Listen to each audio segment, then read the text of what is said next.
A day after we moved into our new apartment, the previous owner called me.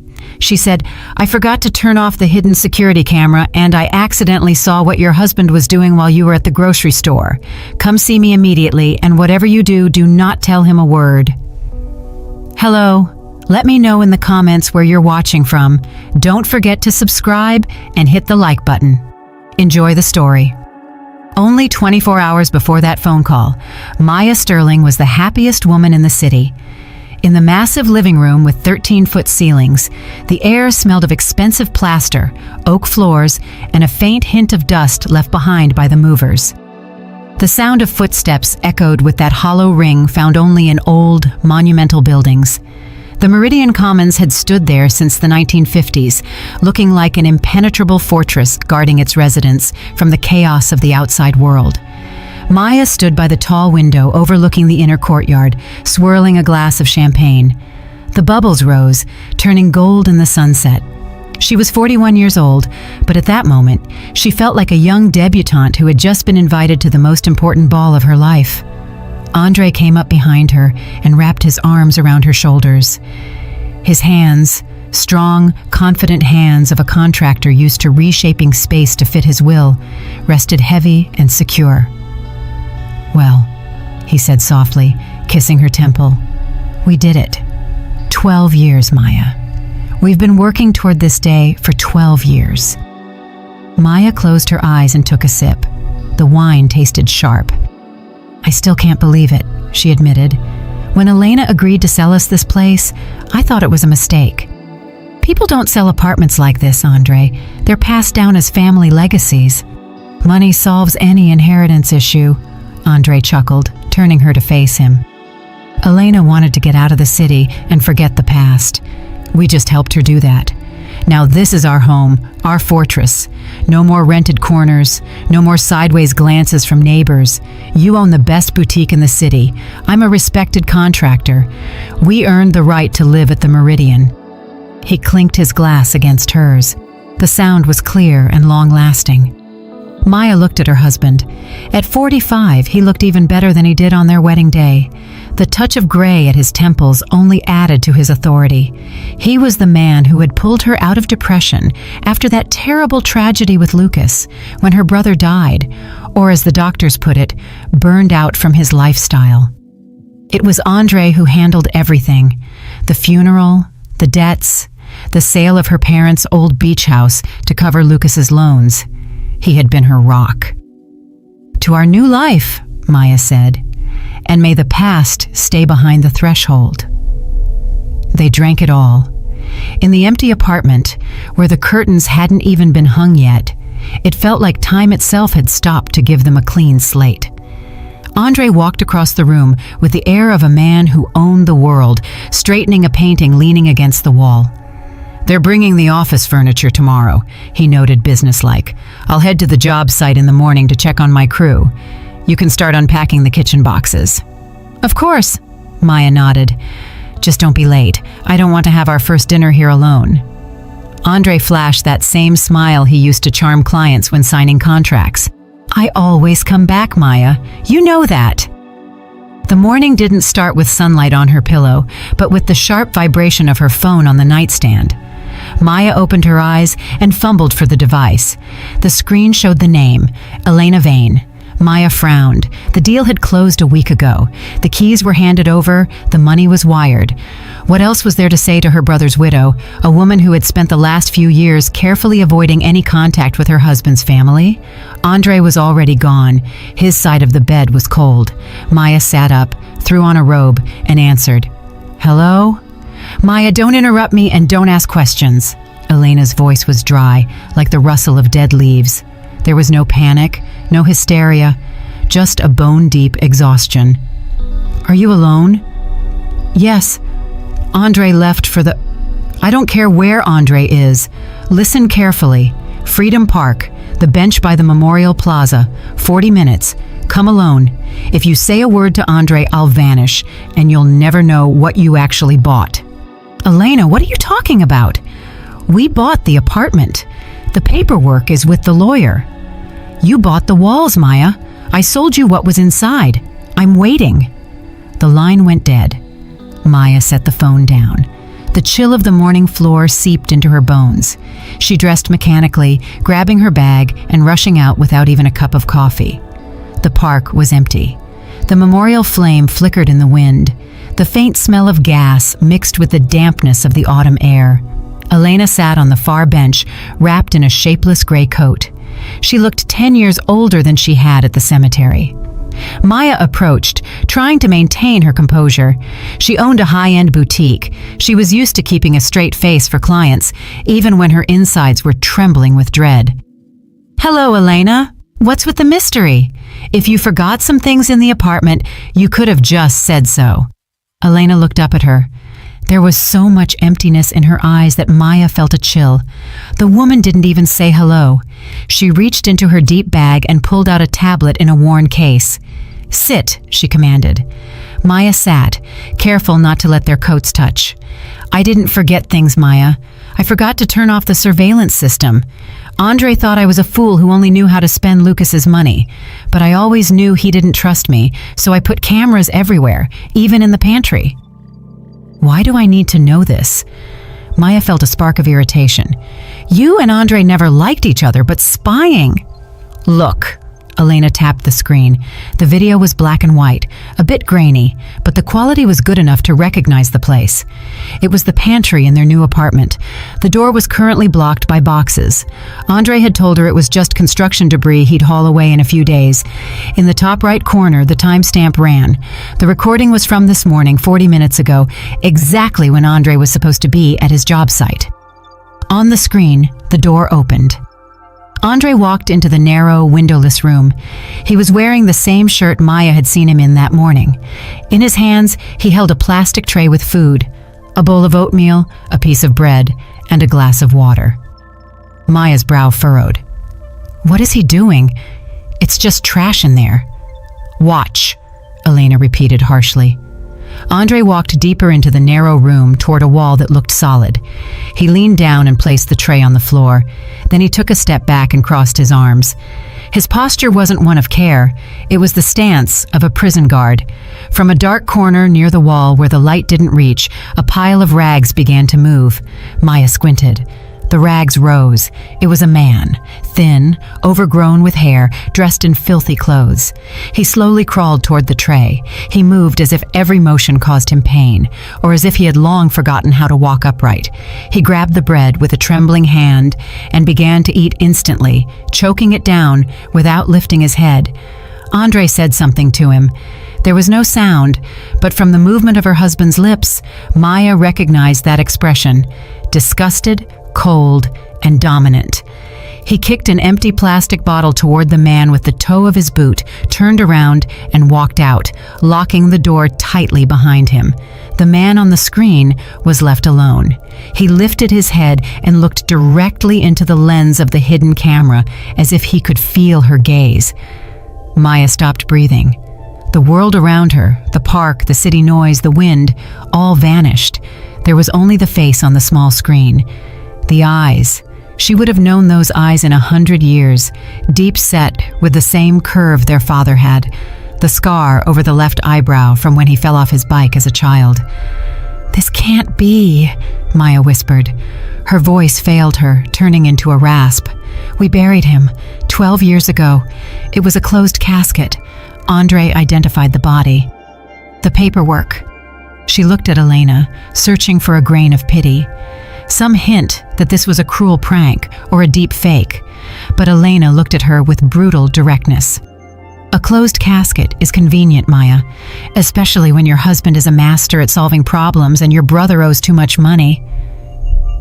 Maya looked back at the screen. The man in the pantry was finishing the oatmeal, glancing around like a cornered animal. It was Lucas, her brother Lucas, whom she had mourned every Sunday at church, alive in her own apartment behind the wall where she had toasted with champagne just yesterday. The apartment was never mine, Elena said quietly, leaning in close to Maya's face. I was never the owner. I was the jailer. Andre bought this place 12 years ago through a shell company and put me here for one reason, to feed a ghost. He paid me a salary to keep Lucas dead to the world but alive for him. Elena shoved the tablet into Maya's numb hands and stood up. Now you're the owner, Maya. Now it's your shift. She turned and walked quickly toward the park exit, leaving Maya alone with a tablet showing her dead brother licking crumbs off a plastic plate in her new pantry. Maya didn't remember the drive home. The road was a blur of traffic lights and car horns, with a single thought thumping in her head like a pulse. He's there. He's there. He's there. She entered the apartment, trying to breathe steadily. The key turned in the lock with a soft click that now sounded like a trigger being pulled. The hallway was silent, too silent for a house hiding a human being. Andre walked out of the kitchen, wiping his hands on a towel. He was wearing that same shirt. He smiled calmly, openly, the smile of a husband, happy to see his wife. "You're back fast," he said. "I thought you'd get stuck in traffic. Want some coffee? I just brewed a pot." Maya forced herself to smile back. Her face felt like a plaster mask, ready to crack at the slightest movement. "No thanks." Her voice was surprisingly steady. "My head is spinning a bit. Probably the weather. I'm going to lie down for 30 minutes. "Of course, rest up." Andre stepped closer and touched his palm to her forehead. His fingers were warm, the fingers of a jailer. "You're pale. Maybe an aspirin?" "No, just need to lie down." She walked past him into the bedroom, feeling his eyes on her back. She closed the door and leaned against it, counting to 10. She needed time. She needed him to leave. 15 minutes later, Andre's phone rang. Maya strained her ears. "Yes, Mr. Thorne. Yes, I understand it's urgent. I'll be there in 20 minutes. Yes, I'm leaving now." Footsteps in the hall, the jingle of keys, the heavy thud of the front door, the click of the lock. Maya lunged. She flew into the hallway, ran to the window, and carefully pulled back the curtain. Andre's silver SUV was pulling out of the driveway. She waited another minute until the car disappeared around the corner, and only then did she rush to the pantry. The door was locked, a standard interior door, white with a brass handle, but it wouldn't budge. Maya yanked the handle once, twice. Locked. "Lucas," she whispered, pressing her ear to the wood. "Lucas, can you hear me? It's Maya." Silence. Only the hum of the ventilation deep in the walls. She ran to the kitchen, grabbed a thin paring knife, came back, and tried to jimmy the lock. Useless. The mechanism was simple, but solid. Then she remembered the video. Andre hadn't used a key. In the recording, his hands were empty. When he approached the door, he had done something else. Maya closed her eyes, conjuring the image from the tablet. Andre walked up, leaned down. Where? Not to the handle, lower, toward the floor. She dropped to her knees in front of the door. To the right of the frame was a decorative grate covering the radiator, an old cast iron radiator painted to match the walls. Maya slid her fingers through the pattern of the grate. Dust, cold metal, paint. Nothing. Think, Maya, think. You saw this. She pulled the grate toward her. It gave with a slight creak but didn't come off. She pushed harder, sliding it to the side, and then she saw it. In the wall, right behind the radiator pipe, was a small, barely visible lever. A common slide bolt recessed into the plaster and painted the same color. If you didn't know it was there, you could live in this apartment your whole life and never notice. Maya pushed the lever. There was a dull click inside the door. The mechanism released. She stood up, wiped her sweaty palms on her jeans, and turned the handle. The door opened. A smell hit her, a stale, heavy odor of unwashed skin, old clothes, and cheap tobacco. It was the same brand Lucas used to smoke in college when he was playing the brooding intellectual. That smell was a time machine, instantly transporting her back 12 years. "Lucas?" Maya stepped into the darkness. Her hand fumbled for a switch. A dim bulb flickered on. The room was narrow and long, like a hallway. No windows. Along one wall were shelves piled with junk, old paint cans, rolls of wallpaper. In the far corner lay a mattress covered with a gray wool blanket. Next to it was the tray of half-eaten oatmeal she'd seen on the video. But Lucas wasn't there. "Lucas!" she called out louder, no longer caring if the neighbors heard. Empty. The blanket was rumpled as if someone had just jumped up from it. There were cigarette butts on the floor, but no person. It was a dead end. 4 walls, 1 door. Where could he have gone? Maya frantically searched the tiny space. She looked behind the shelves, threw aside empty boxes. No one. He couldn't have vanished. Then her eyes caught something on the floor near the mattress. A small rectangle of plastic glinted in the dust. Maya leaned down and picked it up. It was a badge, an ID for St. Jude's Medical Center. She recognized it. She had one just like it in her purse. She'd gotten it a week ago for her checkup. She flipped the plastic over. It read, "Patient Sterling Maya." Her name, her last name, her birth date. But the photo wasn't hers. Staring back from the small black and white square was the face of Elena Vane. Her hair was cropped short, and her gaze was wild and unfocused. Maya felt the floor drop out from under her. She looked down at the blood type line. It said AB negative. Maya was B positive. Elena was O positive. AB negative had been Lucas's blood type. It was a twisted mosaic. Her name, Elena's face, Lucas's blood, and the hospital's official stamp dated yesterday. Why would Andre need a fake ID in her name with her dead brother's data and his widow's photo? Maya squeezed the plastic in her fist until the edges bit into her palm. This wasn't just a prison. This was preparation for something far more terrifying. Lucas wasn't just being kept here. Andre was building a new identity, or using Lucas as some kind of donor. In the silence of the apartment, a strange sound suddenly echoed. A dull, rhythmic thud. Not from the hallway, not from the street. The sound was coming from the wall where the mattress lay. Thump, thump, thump, thump. Maya froze. She knew that rhythm.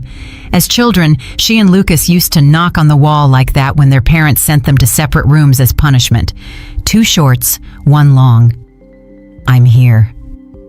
He wasn't in the room. He was deeper, in the bowels of this cursed building. Maya pressed her ear to the cold plaster. The knocking repeated, muffled, as if from underground. She yanked the mattress aside. Beneath it was a standard wood floor, but one of the boards was slightly wider than the others and held down by new, shiny nails. Maya pried the edge with her paring knife. The blade bent, but the board gave way. It wasn't a board. It was a hatch cover disguised as the floor. The smell of dampness, mold, and rot hit her. Below was the blackness of a service crawl space between the floors. "Lucas," she whispered into the dark. No answer, only a scuffling sound. Someone was crawling there, in a space barely big enough for a cat. Maya didn't hesitate. She dropped the knife, tucked her knees, and slid into the hole. The walls squeezed her from all sides. It was incredibly narrow. Dust filled her nose. Cobwebs stuck to her face. She crawled on her elbows, scraping her skin, following the sound of heavy breathing ahead. These were the service tunnels of the old building, the guts people told legends about. They said you could cross the whole block through them without ever stepping outside.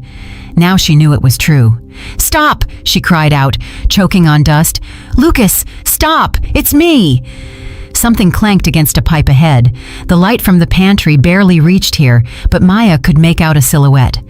A man was curled in a ball in a niche where the hot water pipes met. He was shaking.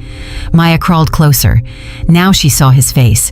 It was him, but at the same time not him at all. 12 years in the dark had turned a handsome intellectual into an old man. His skin was gray, almost translucent. His eyes wild, his hair a matted mess. He saw her and pressed himself into the wall, covering his head with his hands like a child expecting a blow. "Don't," he whimpered. The voice was raspy, barely human. "I didn't do anything. I stayed quiet. Don't hit me." "Lucas, it's me, Maya." She reached out, but he flinched, kicking at her. "Go away. You're one of them. You sent him. You said I wasn't needed anymore." Maya froze. The pain from the kick to her shoulder paled in comparison to his words. "What are you talking about? I thought you were dead. We buried you." Lucas suddenly went still. He lowered his hands and looked at her. In his eyes was a mixture of animal terror and disbelief. "Buried me?" he asked. "Yeah. You guys put on a good show. Beautiful. Andre showed me the photos. You in the black veil, crying, very convincing. He said it was your idea. Sister's tired of your debts, Lucas. Sister wants a quiet life. She needs the business, not a junkie brother." Maya felt nausea rising in her throat. "Andre told me you died of an overdose. I paid all your debts, Lucas. We sold the beach house to clear those loans with Apex Credit Solutions." At the mention of Apex, Lucas gave a hysterical giggle. The sound echoed through the tunnel, bouncing off the rusty pipes. "Apex Credit Solutions. Maya, you're so smart. You own a boutique. You sew suits for executives. And you never checked? Not once?" He crawled closer. His breath smelled of decay. "There is no Apex. It was a shell company. The founder was some homeless guy, but the actual owner..." He pointed a filthy finger at the ceiling, toward their apartment. "Your husband. He lent me the money himself through straw men. He pumped me full of loans knowing I couldn't pay. He dug this hole, Maya, to take everything. The beach house, Dad's business, your share of the inheritance, and me." Maya sat in the dirt, cold sweat running down her back. The puzzle was coming together, a horrific, bloody puzzle. Andre wasn't a savior. He was a spider who had been weaving this web for years. "But why keep you here?" she whispered. "If he took everything, why keep you alive?" Lucas looked at her with a sudden, chilling clarity. The madness receded for a moment, replaced by icy despair. "Because I'm not just a debtor. I'm a witness, and an actor in his main film. He faked my death, Maya, but he didn't just stage it. He filmed it." Lucas pulled a small flash drive from his rags, hanging on a dirty string. 12 years ago in that basement. He brought people. They beat me. Then one of them injected me with something that stopped my breathing. I could hear everything, but I couldn't move. They put me in a bag. Andre filmed the whole thing. Filmed my dead face. Filmed the doctor pronouncing me. And then he showed me that video. Lucas shook, tears carving tracks through the grime on his face. He said, "See, Lucas? You're dead. Officially. If you ever show your face, if you ever try to contact your sister, I'll send this video to the police, not as proof of my guilt, but as proof that you faked your death to run from creditors and the IRS. Fraud, tax evasion. You'll get 10 years, and in prison I'll make sure you never walk out." Maya looked at her brother and realized Andre had created the perfect trap. A dead man can't go to the police. A dead man has no rights. He exists only as long as he's useful to his jailer. "He's blackmailing you with your own death," she whispered. "Not just me." Lucas looked her in the eye. "He said if I escaped, he'd lock you up too as an accomplice. You were the one who identified the body. Your signature is on the police report. You confirmed the lie, Maya. You're part of the crime." At that moment, the front door of the apartment slammed shut above them. Heavy, confident footsteps thudded across the hardwood right over their heads.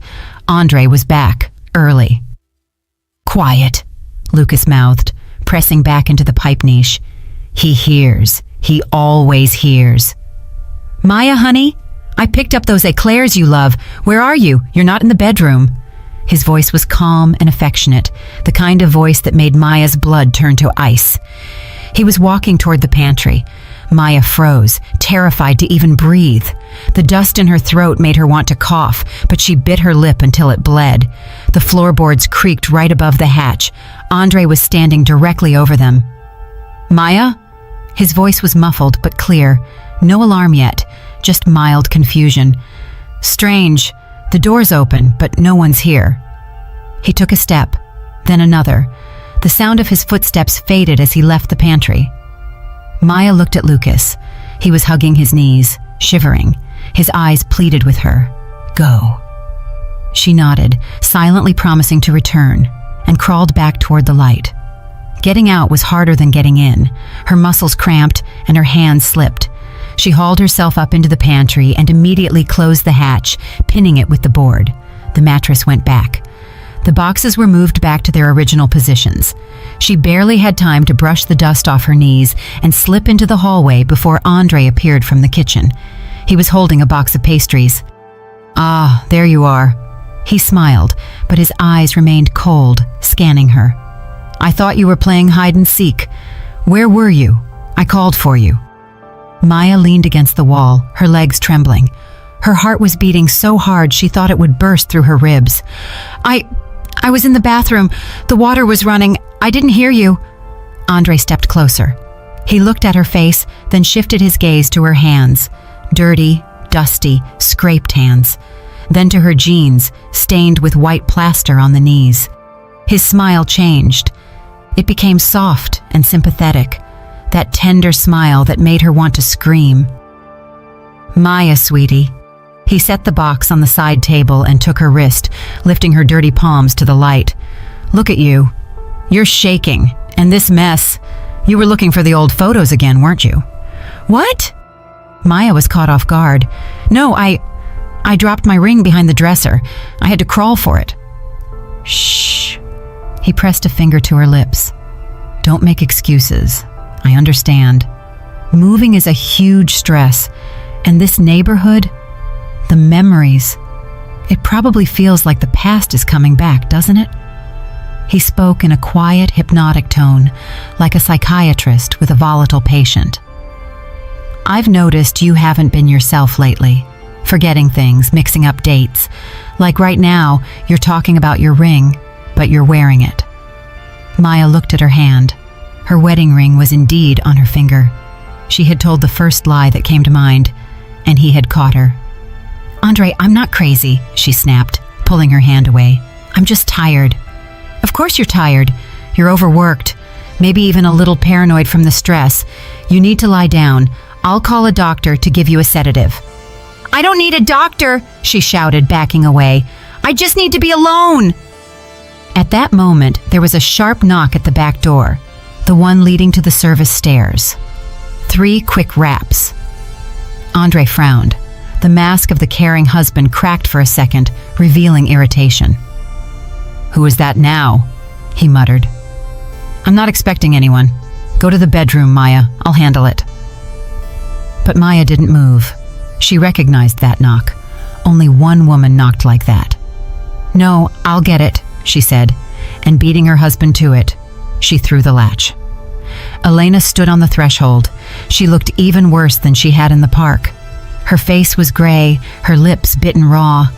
In her hands, she clutched a thick accordion folder. "Elena." Andre froze in the doorway of the living room. His voice turned icy. "What are you doing here? We had a deal. The sale is final. You got your money, and you were supposed to disappear." "The money's gone, Andre," Elena said raspy, pushing her way into the hall. She didn't even look at Maya. Her eyes were locked on him. "Your little handout for a ticket to Thailand? It's a joke. I need more, a lot more." "Are you drunk?" Andre stepped toward her, clearly intending to throw her out. "Get out before I call security." "Call them!" Elena shrieked. "Call the police, security, whoever you want. Let everyone know you have a dead man living in your basement." Andre stopped. He shot a quick glance at Maya. His eyes flickered with calculation. "Maya, go to the other room," he ordered harshly.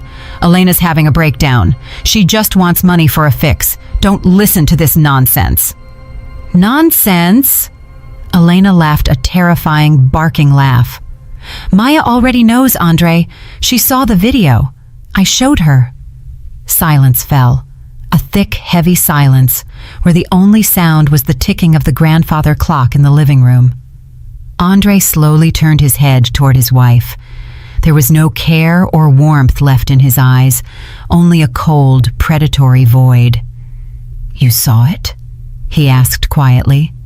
Maya backed against the wall, feeling cornered. "Yes," she breathed. "I saw Lucas. I know what you did. You're a monster, Andre." Andre chuckled. He relaxed, shoving his hands into his pockets as if the situation had ceased to be dangerous and had simply become tedious. "Monster. Such a dramatic word. I'm a businessman, Maya. I solve problems. Your brother was a problem, a massive, expensive problem. I solved it for us, for our family. You kept him in a cage for 12 years. I kept him safe, Andre barked, and it was the first time he had raised his voice. If he had stepped out on the street, the real creditors would have killed him, or he'd have died in a gutter from an overdose. I gave him a roof, food, and a life. Yeah, a rat's life, but it's a life. You stole everything from him. Maya felt her anger pushing out her fear. You framed him. Me, Andre laughed. And who signed the papers? Who transferred the money? He gestured to Elena. Show her. Let our Saint Maya see how clean her hands are. With trembling hands, Elena opened the folder and pulled out a sheet of paper. It was a bank statement with an official seal. This is the statement for the account used to maintain the asset, Elena said quietly, handing it to Maya. The account is in the name of the cleaner who supposedly handled Lucas. In reality, it's Andre's offshore account. Maya took the paper.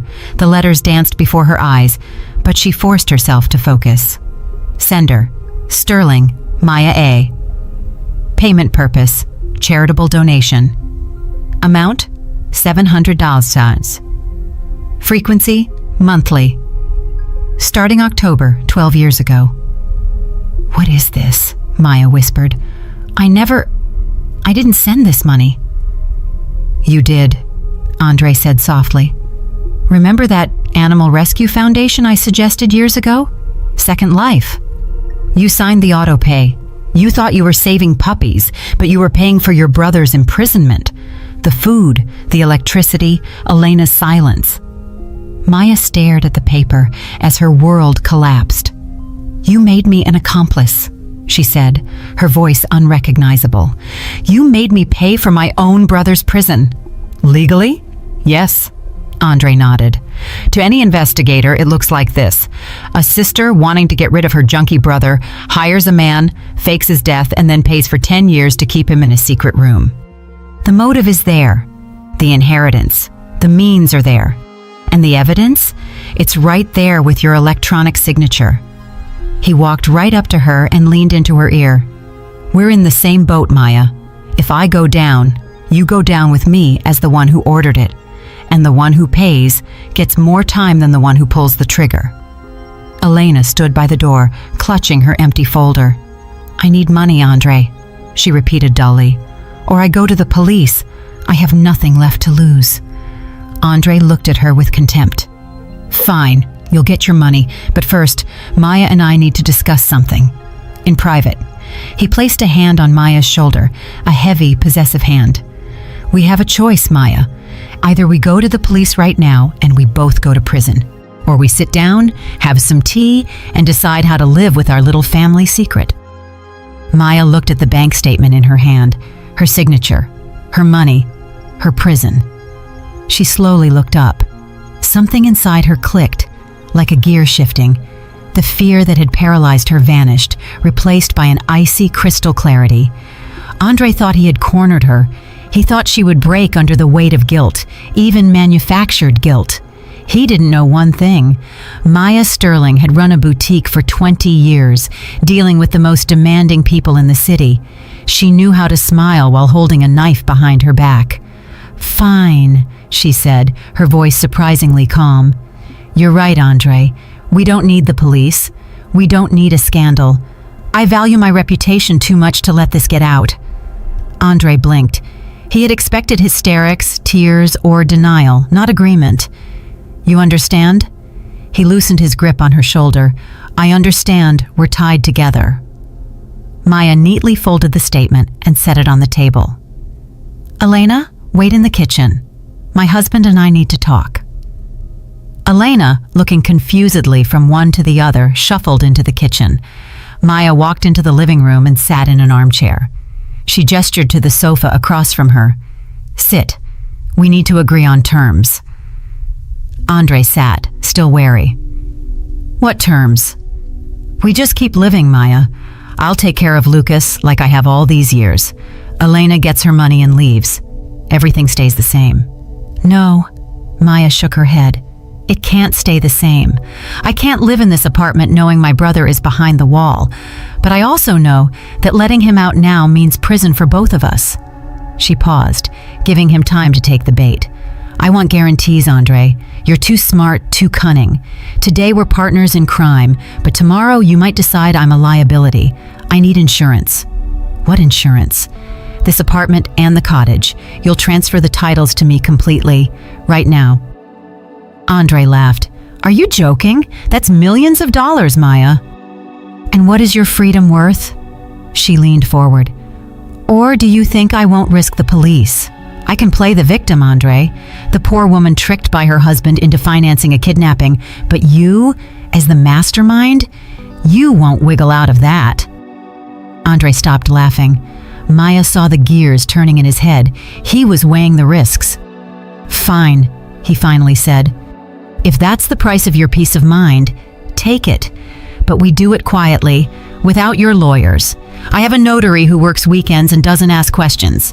Deal?" "Deal," Maya nodded. She subtly touched the pocket of her jeans.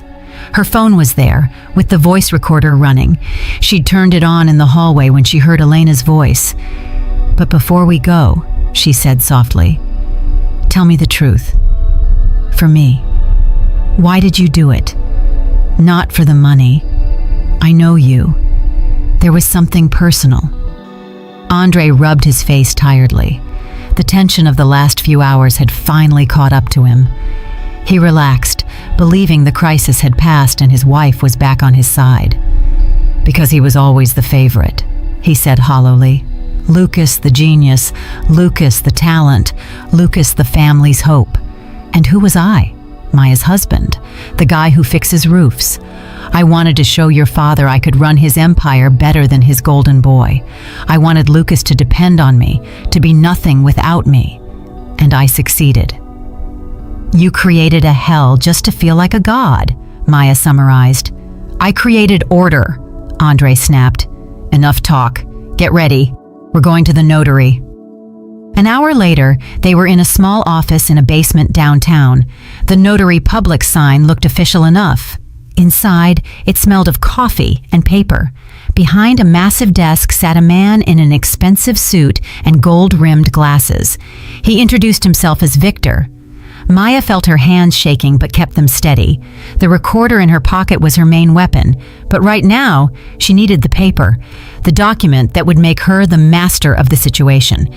Victor handed her a stack of papers.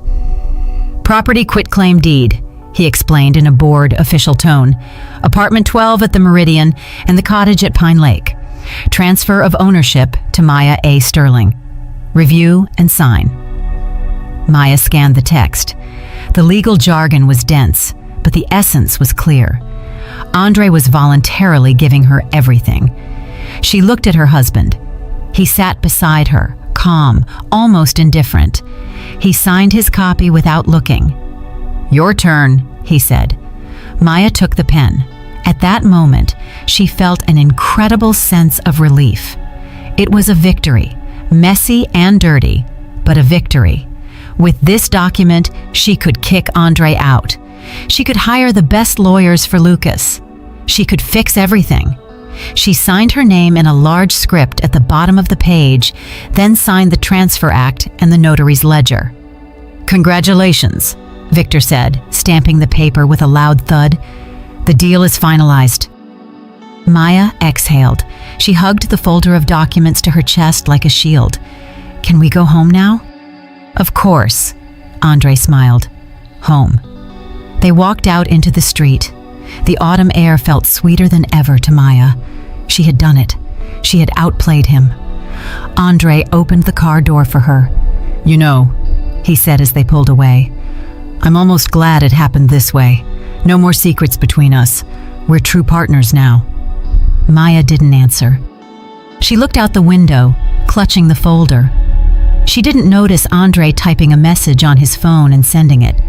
She didn't see Victor, back in the office, take off his glasses, unbutton his collar, and pull a bottle of bourbon from his desk. The door to the back room of the office opened, and a young man in jeans walked out. "So, Uncle Vic, did she buy it?" Hook, line, and sinker, chuckled the notary, who was actually Andre's cousin, a failed actor named Vic. She signed without looking, didn't even notice the second page in the stack was different. He picked up the document Maya had just signed. It wasn't a deed. The heading read, Sworn Confession. The text began, I, Maya A. Sterling, being of sound mind, do hereby confess that for 12 years I have illegally held my brother, Lucas Vane, in an isolated room for the purpose of hiding him from creditors and seizing family assets. And beneath the confession lay another sheet, a general power of attorney over all her assets, granted to Andre Sterling. Vic poured the bourbon into a plastic cup. Brilliant.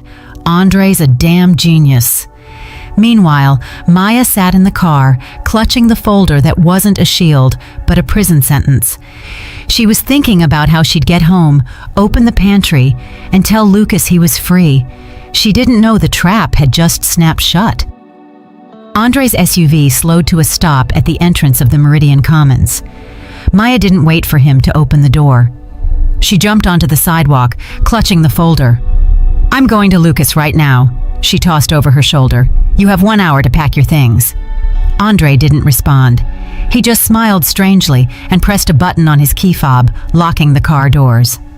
Maya ran up the steps, threw open the heavy oak door of the lobby, and ran straight into the broad chest of a security guard. It wasn't the usual guard, Mr. Miller. It was a stranger, a mountain of a man in a black uniform with no patches. Beside him stood a second guard, just as stone-faced. Excuse me, I live here. Maya tried to move past them, but one guard stepped in her way. Unauthorized entry is prohibited, he rumbled in a flat voice. Unauthorized? Maya gasped. I own apartment 12, here are the documents. She frantically opened the folder to pull out the deed. Ma'am, don't make a scene. The second guard put a heavy hand on her shoulder, turning her toward the exit. We have orders from the owner. No unauthorized persons, especially unstable ones. What owner? I am the owner, Andre. She turned, looking for her husband, who was just coming up the steps. Andre, tell them, what is this circus? Andre stopped on the top step. His face was a picture of deep, sincere sorrow. He looked at Maya with such pity that her blood ran cold. Maya, honey, he said softly, please don't make a scene. You need to calm down. The doctors will be here soon. What doctors? What are you talking about? Maya backed away. We were just at the notary. You signed the deed. Neighbors began to gather in the courtyard. Meridian residents, curious elderly ladies, moms with strollers. The acoustics of the courtyard carried every word. Andre sighed and turned to the neighbors. Please forgive us, he said loudly, his voice thick with emotion. My wife, she's having a breakdown. The move, the stress, she's starting to hear voices. She thinks her late brother is alive, that he's here in the building. A whisper rippled through the crowd. Poor Maya. She was always a little off after the funeral. Grief does things to a person. That's a lie, Maya screamed, panic beginning to choke her. He's lying. Lucas is alive. He's holding him in the apartment. I saw him. I have the papers. She yanked the papers from the folder and shoved them under the nearest guard's nose. Look! The deed! The guard glanced at the paper and smirked. A deed? Can you read, lady? Maya looked down at the page. The letters jumped, but she saw the header clearly. Sworn confession. The world tilted. She flipped the page. General power of attorney. Property Transfer Act. Everything was signed in her hand, every single page. No, she whispered. No, this was switched. It was a different document. Victor notarized it. Victor notarized what you signed, Andre said sadly, taking the folder from her hands. He did it easily, like taking a dangerous toy from a child. Maya, you confessed to hiding some drifter in there and pretending he was Lucas. You've lost your mind to grief, dear. You brought a homeless man into our home and fed him, calling him your brother's name. He turned to the guards. Guys, remove that man from the apartment. Let the police figure out who he is. And my wife, Don't let her back in. She's a danger to herself. The lobby door opened, and 2 other guards dragged Lucas out by his arms. He looked terrible, filthy, overgrown, squinting at the bright daylight he hadn't seen in 12 years. He moaned and tried to break free, but he was too weak. "Lucas!" Maya screamed, lunging for him. A guard caught her around the waist. "It's him! It's my brother! Look at him! You people, you remember Lucas?" The crowd of neighbors recoiled. They didn't see the brilliant grad student they knew years ago. They saw a delirious, broken man in rags who was drooling and rolling his eyes in terror. "My God, how awful," whispered a woman from the second floor. "Maya's really gone, bringing a transient home and calling him Lucas." "It is Lucas!" Maya shrieked, squirming in the guard's grip. "Andre, what are you doing?" Andre walked up to Lucas. He didn't look at him like a brother-in-law, but like a nuisance finally being cleared away. "Take him," he said shortly. "Drop him at the county psych ward as a John Doe. He doesn't have ID." "He does," Maya suddenly remembered. "He has my hospital badge with Elena's photo." But Andre wasn't listening. He turned to Maya. "And you, dear, you're left with nothing. The apartment is mine now via the deed you signed in your delirium. The cottage is mine. The business is mine by power of attorney. You're a danger to society, Maya. You need help." "You wouldn't dare," she rasped. "I'll go to the police. I have the recording." She reached into her pocket for her phone. Empty. Her pocket was empty. Maya went cold. She remembered Andre hugging her outside the notary's office, adjusting her coat. The caring husband. Andre pulled her phone from his own pocket. He twirled it in his fingers, showing her the screen. "Looking for this?" He pressed a button, and Maya heard the sound of a file being deleted. "Poor Maya, losing your things, losing your mind. Get out of here," he said quietly, leaning in. "Before I actually commit you to the state asylum. Go, live on the street like your brother did. See how it feels." The guard shoved her in the back, and Maya, losing her balance, fell to her knees on the asphalt. Her jeans tore, her palms bled. She lifted her head. Andre stood on the steps, towering over her like a victor. Beside him, as if from nowhere, Elena appeared. She no longer looked scared. She looked at Maya with a triumphant smirk. "And we packed your things," Elena said loudly for the neighbors to hear. "Can't have a crazy person's junk cluttering a nice building." She gestured toward the gate. There, in the shadows, stood Elena's old beat-up Chevy. The trunk was open, the back seats piled high. Maya saw familiar shapes. Her Singer sewing machine, her grandmother's legacy. Rolls of expensive Italian silk she'd saved for years for her best collection. Patterns, mannequins. Her whole life, her skill, her past, all dumped in a pile like trash, ready for the landfill. "Take your junk and get out," Elena yelled, "or I'm throwing it in the dumpster right now." Maya sat on the asphalt. Around her, the neighbors gossiped about crazy Mrs. Sterling. Lucas was being shoved into a black van with no plates. Andre was wrapping an arm around Elena's waist, accepting condolences from the building manager. No home, no family, no evidence, no name. Only scraped knees and the taste of dust on her lips. She tried to stand, but her legs wouldn't hold. The world hadn't ended when she saw the video. It ended now, when she realized that all this time she wasn't fighting her husband, but a system he had built specifically for her, and in that system, she was assigned the role of the neighborhood madwoman. Maya rose from the asphalt, ignoring the sting in her knees. The neighbors were still buzzing, but no one approached. She was a pariah. The van with Lucas had already turned the corner. She didn't know where they were taking him, but she knew one thing. If she stayed here, the next van would be for her. Her eyes darted to the second-floor windows of the right wing. Behind the heavy velvet curtains lived Mrs. Beatrice Hollowell, the matriarch of the Meridian, a former theater star whose authority in the building was absolute. Even Andre, with all his arrogance, always bowed to her and kissed her hand. Beatrice knew everyone. Beatrice remembered everything. And Beatrice had always said Maya reminded her of herself in her youth. Maya grabbed her bag and, ducking behind the hydrangea bushes, ran to the service entrance of Beatrice's wing. The door was unlocked. In these old buildings, people often forgot to lock the service stairs. Maya flew up to the second floor. Her heart was in her throat. She pressed the bell. 3 shorts, 1 long. Their old secret signal. The door opened almost instantly. Beatrice stood there, majestic even in a silk robe, with her signature cigarette holder. "Maya, my dear, what is this look? I saw some commotion from the window." "Mrs. Hollowell, please, let me in," Maya gasped, stumbling into the foyer and locking the door behind her. "Andre, he's lost it. He framed me. He's trying to put me in an institution." Beatrice didn't ask unnecessary questions. She saw the blood on Maya's hands and the wild look in her eyes. "Quiet, quiet." She took Maya's arm. "You need water and a moment to breathe." Beatrice's apartment was like a museum. Antique furniture, portraits on the walls, the smell of old perfume. "Hide me," Maya whispered. "He'll look for me. He knows I won't leave without my things." "Of course I'll hide you," Beatrice nodded. "Come to the pantry. No one will find you there. It's an old maid's room. It's not even on the modern floor plans. I'll lock the door from the outside for security. If anyone comes, I'll say I lost the keys." Maya nodded gratefully. "Thank you, Mrs. Hollowell.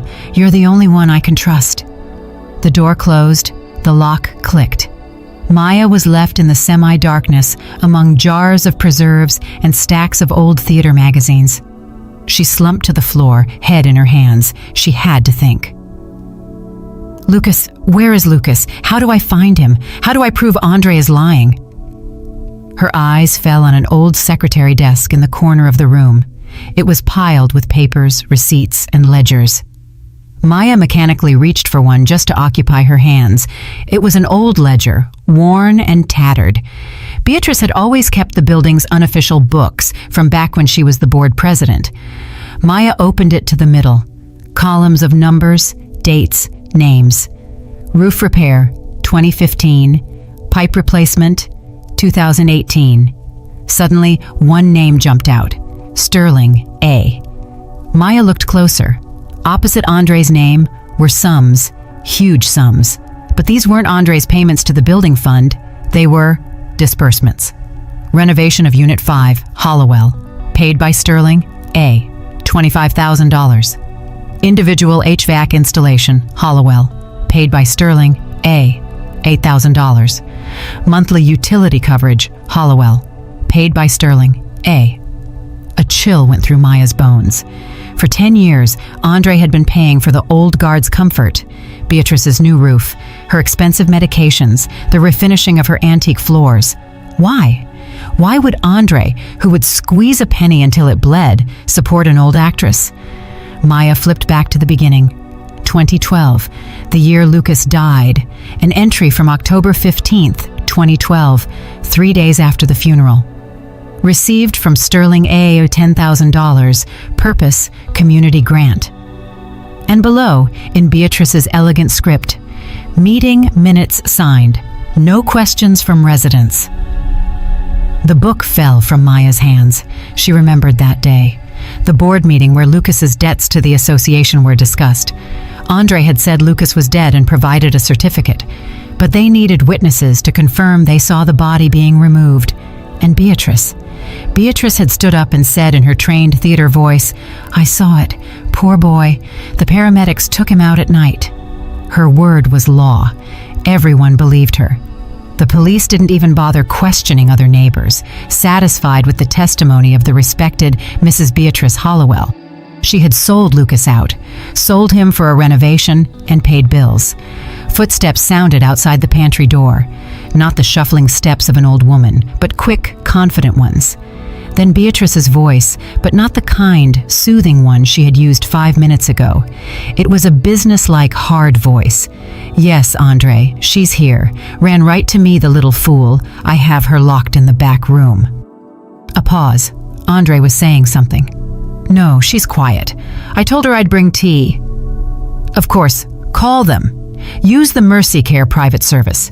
They don't ask questions, and they use restraints. Have them come to the side gate. I'll open it. Only, Andre, remember our deal? My balcony needs restoration. It's going to be expensive." Maya covered her mouth to keep from screaming.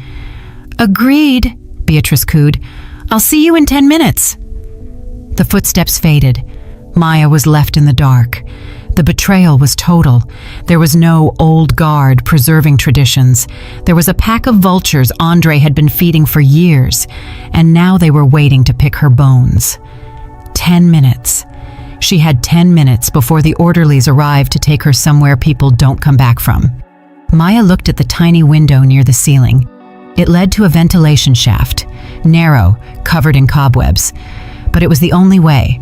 She stood on the desk, stepping right on that cursed ledger. If she wanted to survive, she couldn't be a victim. She had to be a rat who knew this building better than its masters. Maya pushed the frame with all her might. The old paint cracked and the window creaked open. The smell of damp basement and pigeons hit her face. She pulled herself up, the sharp edge of the sill digging into her ribs, and squeezed through. The vent shaft led down to the basement. Maya slid down the metal chute, scraping her elbows, until she thudded onto a pile of old rags in the boiler room. She stood up and brushed herself off. The darkness here wasn't an enemy, it was an ally. She knew these basements. She and Lucas had played spies here as kids. Now the game was real. She navigated the labyrinth of pipes to the exit into the neighboring courtyard, right where the service entrance to her boutique was. It was the one place Andre hadn't reached yet. He'd always dismissed her business as women's rags and never bothered with the keys. 10 minutes later, she was inside. The familiar smell of chalk, fabric, and sewing machine oil calmed her racing heart. Here, among the mannequins and rolls of velvet, she felt safe. Maya turned on the desk lamp in her office and pulled the heavy curtains shut. First, she grabbed the first aid kit, cleaning the scrapes on her hands and knees. The pain was grounding. "Stop running," she told her reflection in the dark window. "Stop being the victim. You know this building better than he does. You know these people better than he does. Andre bought their loyalty, but he doesn't know their secrets." She sat at her desk and took a piece of paper. What did she have? Nothing. What did Andre have? Everything. Money, documents, witnesses. But Andre had one weakness. He was obsessed with legality. He built his schemes so they looked perfect on paper. Even Lucas's prison was framed as a renovation. And then it hit her. The Meridian wasn't just a building. It was a housing association with a charter written back in the 50s. That charter was a sacred cow. Any change to the floor plan, any square foot seized without a vote from the General Assembly was met with immediate expulsion and loss of property rights. It was the ultimate sin at the Meridian. Andre had built a secret room. He had cut through a load-bearing wall. He had seized part of the common ventilation shaft. Maya grabbed her keys and ran out. She needed the archives. The Meridian archives were in the sub-basement of the fourth wing. The keys were held only by the board president and the old janitor, Mr. Mitchell, who lived in a small room next to the records. Mr. Mitchell was the only person in the building who didn't take money from Andre, simply because he didn't want anything but his peace and his old newspapers. Maya knocked on the iron door. "Who is it?" a gravelly voice cracked. "Mr. Mitchell? It's Maya Sterling, Alex's daughter. Please open up." The lock clattered. The door opened a crack, and the wrinkled face of the old man peered out. "Maya?" He squinted. "Lord, child, what happened to you? They say you've lost your mind. Andre said..." "Andre is lying, Mr. Mitchell. He's trying to take everything. I need your help. Let me into the archives. I need the original floor plans from 1953. The old man looked her in the eye, long and hard. He remembered her as a little girl bringing him cookies. He remembered her father, a glass-honest engineer. "Lying, you say?" he muttered. "I always knew his eyes moved too fast. Not like our people. Come in." The archives smelled of dry paper and history. Mr. Mitchell pointed to the shelves. 1953, Section B, here." He pulled out a massive, dusty tube. Maya unrolled the yellowed blueprint on the table, blue lines, measured to the millimeter. There was her apartment, living room, bedroom, kitchen, and there was the wall where Andre had hidden Lucas. On the plan, it was empty space, a ventilation shaft, and a technical gap between the building sections. "Aha," Mr. Mitchell said, looking over her shoulder. "I remember. A main support beam runs through there. Can't touch that. If you damage it, the whole vertical line could shift." Maya took her phone and snapped photos of the blueprints. "He didn't just touch it, Mr. Mitchell. He cut a door into it. He made a room there." The old man gasped. "You're joking? That's a criminal violation. That's a structural threat. If the city inspectors find out..." "The inspectors will find out," Maya said grimly. "But first, the residents will. The same residents who are terrified of their property values dropping. Andre can buy their silence about a crazy sister, but he can't buy their fear of the building collapsing on their heads." She started to roll up the plan, but her eyes caught a folder on the next table. The spine read, "Financial Records, 2012, Bad Debts." Maya opened the folder. Inside were copies of debt notes residents owed to the association. She flipped through until she found it. A promissory note for Lucas Vane. Amount, $100,000. Secured by interest in family property. Date, October 12th, 2012. Maya froze. October 12th. "Mr. Mitchell," she asked quietly, "do you remember when my father's funeral was?" "How could I forget?" The old man sighed. "October 12th. It rained buckets that day." Maya looked at the signature at the bottom of the document. Lucas Vane. The signature was hurried and nervous, similar to Lucas's. But Lucas had been at the cemetery that day. He had been catatonic with grief. Maya had held his arm the entire time. He physically couldn't have been at the association office signing papers, but Andre hadn't been with them for a few hours. He said he was arranging the wake. Maya looked closer at the signature. At the end, the flourish curved sharply downward. Lucas always curved his flourishes upward. But downward? Andre always did that. She flipped the page. There was a power of attorney attached. "I, Lucas Vane, grant Andre Sterling the right to sign all financial documents on my behalf. Date, October 10th, 2012. On October 10th, Lucas was in the hospital with severe alcohol poisoning. He was in a coma. Maya had sat by his bed for 48 hours straight. Andre only came in the evenings to bring food. "He faked it all," Maya whispered. "He stole Lucas's identity before he even killed him. He ran up debts using a forged power of attorney while my brother was dying in the ICU." The pieces were finally set. Lucas's debts, which Andre saved him from, were a fiction. Andre created the debts, paid them off with Maya's money, and used them as an excuse to cage her brother. Maya looked at Mr. Mitchell. Her eyes held no more fear, only cold, calculated rage. "Mr. Mitchell," she said firmly, "tomorrow is the annual general board meeting. Is Andre speaking?" "He is." The old man nodded. "He's running for board president. Promised everyone a cut in the association fees." "Perfect." Maya neatly tucked the documents into her bag. "I'll be there, and I won't be alone." She took out her phone. She needed to make one call. A call to the one man Andre feared more than anyone, even if he thought the man was long gone. She dialed a number from her father's old address book kept at the boutique. The phone rang for a long time. Finally, someone picked up. "Hello?" A gravelly, annoyed voice answered. "Hello, Mr. Thorne," Maya said. "This is Maya Sterling, Alex's daughter. I know who stole the money from your firm 12 years ago, and I know exactly where he'll be tomorrow." There was a heavy silence, and then the voice answered with a metallic edge that radiated threat even over the phone. "Give me the address, kid. I'm writing it down." Maya hung up and looked at the clock. 5 in the morning, 12 hours until the board meeting. 12 hours to do the impossible. She left the archives, leaving Mr. Mitchell to guard the original records, and headed to her boutique. She needed to prepare, not just with papers, but with an image.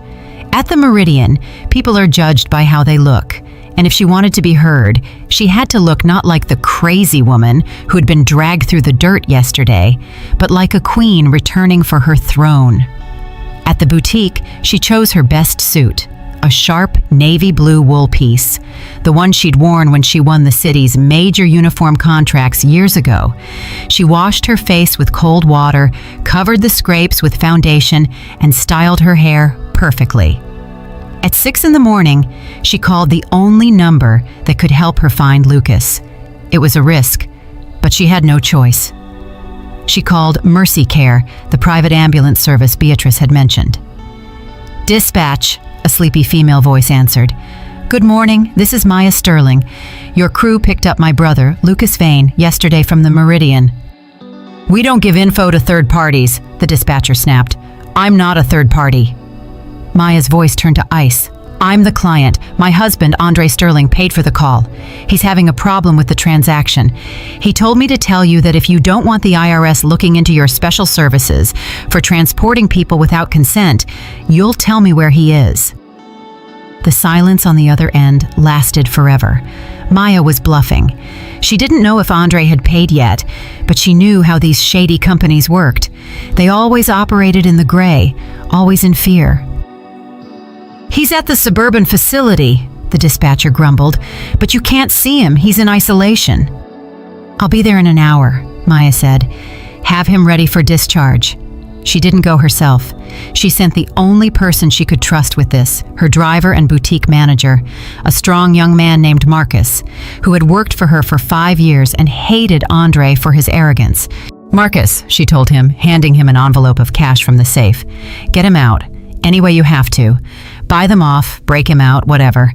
But by 5 o'clock, he needs to be here, cleaned up and dressed in what I've prepared." She handed him a bag with one of her father's old suits she'd kept for memory.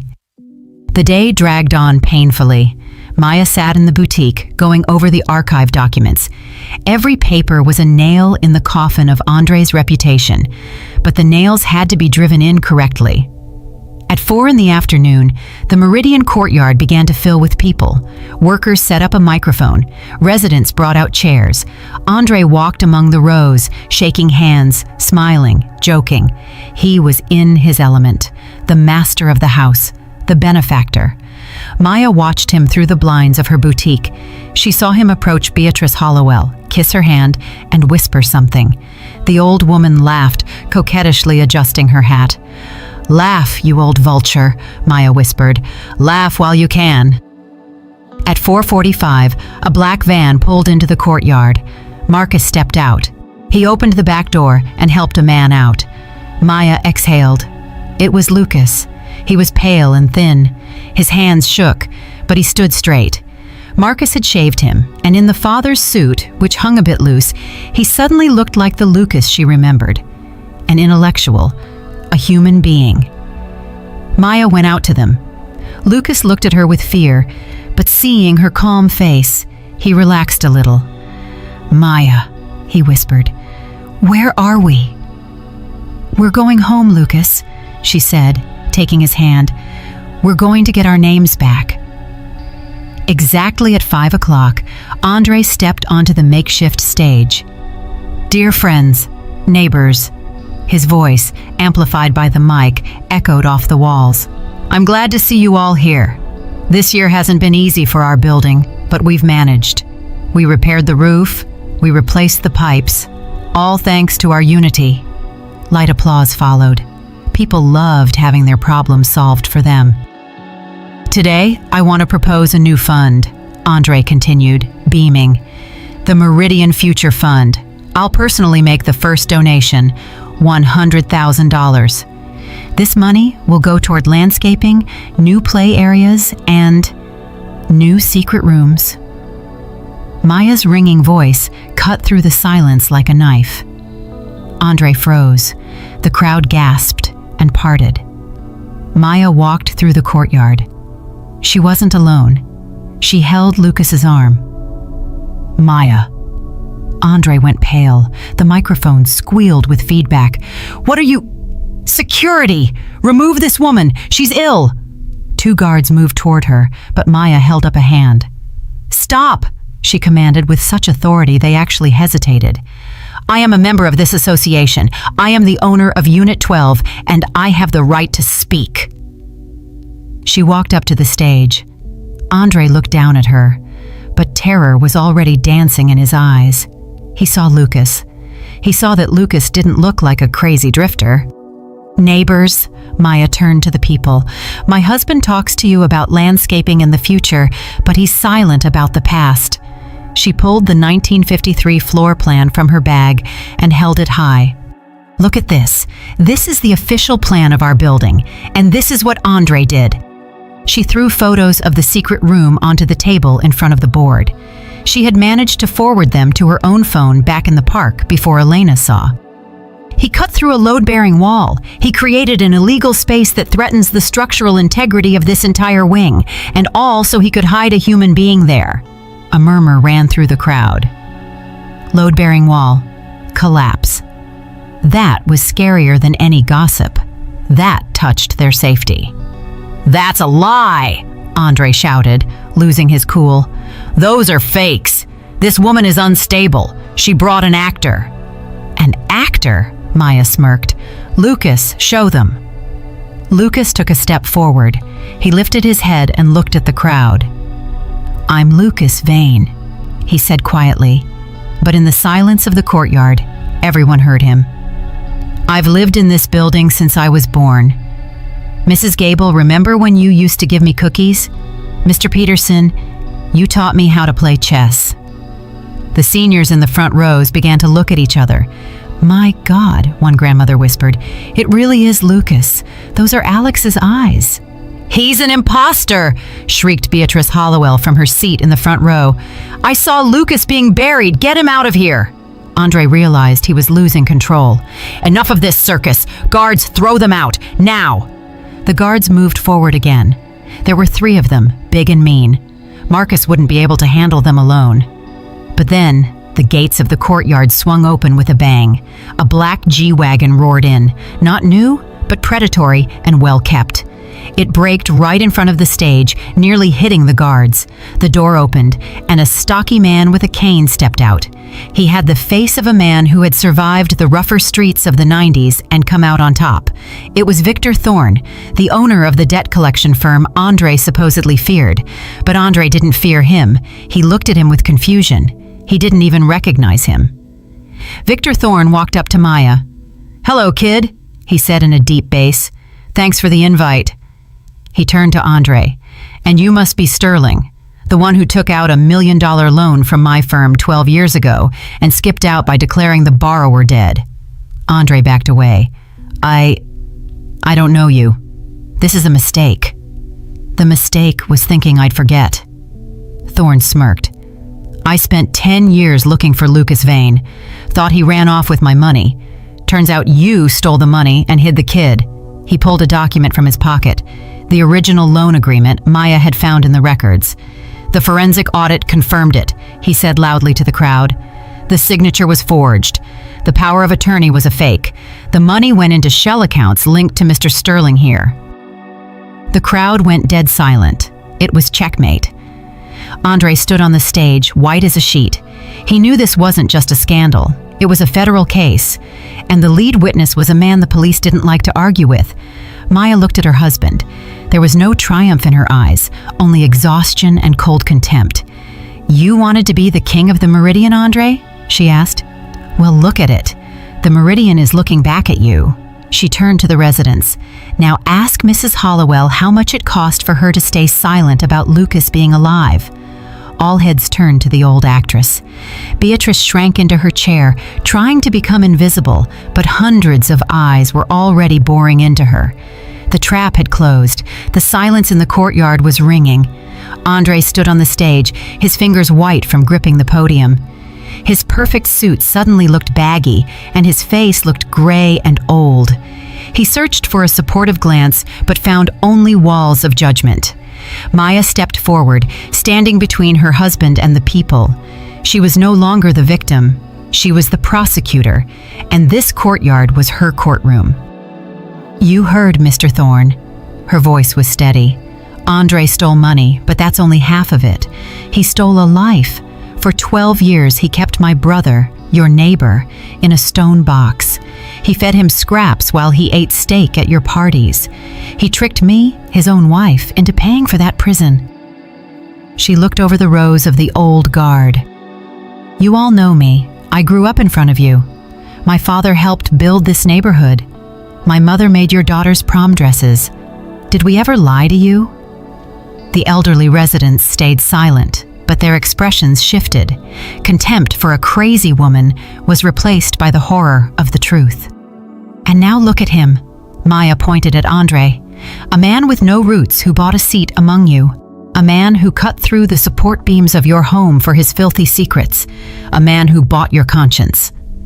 She turned to Beatrice Hollowell. The old woman was trembling, clutching a lace handkerchief. Mrs. Hollowell, Maya said softly but firmly, tell them the truth. Now or tomorrow, I give the police the copies of the ledger showing every renovation Andre paid for in exchange for your silence. Accomplice to kidnapping is a heavy charge. Beatrice jerked as if struck by lightning. She looked at Andre, then at the stern Victor Thorne, then at the faces of her neighbors.